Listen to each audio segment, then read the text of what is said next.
How to upload a resume LinkedIn. You can upload a resume to LinkedIn by navigating to the jobs and the preferences.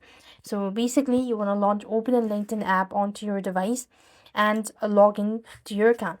Then go to the job section from the bottom right corner of the screen, and you then need to go ahead and look for preferences at the top left corner of the screen. Under my qualifications, you click on it and select and then you want to go to select resume and application date.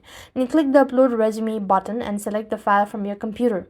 The resume will be saved to your account, and what you need is find a job posting with the easy apply button. You could just go ahead and click on open to work and interest and all that, and this under the resume section select upload resume to add a new document.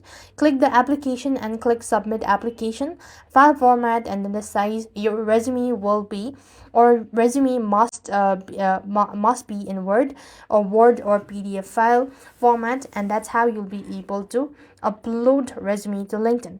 So that's all. I hope the video was helpful. Make sure to like, share, and subscribe. Thank you for watching. See you in the next video.